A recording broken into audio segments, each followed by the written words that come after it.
satu banyak ya. Kenapa mun saman? Sapi ini Sini kebun sebolong. Di menjerat jaga ro. Ya tinggi lagi pampa. Tinggi saya Pak. Pak tinggi saya Pak. Pak tinggi baboy. Tinggi baboy. Monta biasa, munar biasa. Monta saman kenapa Pak? Minta sama setong lagi. Memberikan taan karo duon ni. Oh, habis di sahibnya. tapi tergantung situasi mon saman sampai 10 Pak. Oke, monta saman biasa nggak makin misalnya kita saman rentan setong 2 sini nggak bagi. Karo tenagan senapa orang Pak? Tenagan Pak. Bodo ngisi sahibnya kedua. Itu yang gina manonnya babonnya kampak. Oh kan 6 berarti Kan Pak. 6 Pak berarti. Patungnya lenghani ya. Kampak dia. Kampak.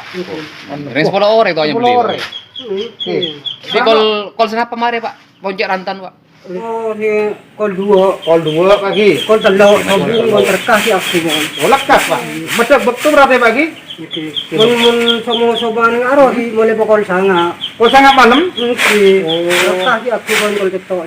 Kol betul lestari mun kirantai. Oke, Bon. Monggo sampean tanyakan. Kalau sehari-hari gini biasanya habis berapa? Maksudnya motongnya itu berapa ekor, Pak? Mun tahu soman. Minta sama lagi setong dia berpentaan kok duaan sampai duaan.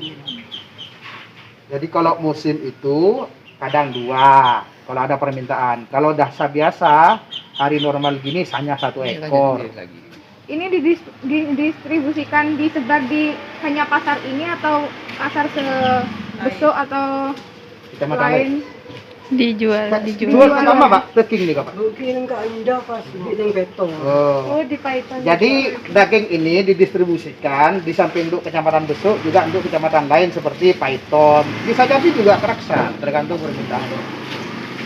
Nah, adik-adik, ini adalah tempat pemotongan hewan sekaligus juga untuk mensucikan daging, di mana semuanya harus memenuhi kriteria kehalalan suatu produk. Nah, itu tempat pemotongannya di situ agar supaya darahnya tidak mengalir kemana-mana dan tetap bersih serta higienis. Ini adalah tempat pemrosesannya.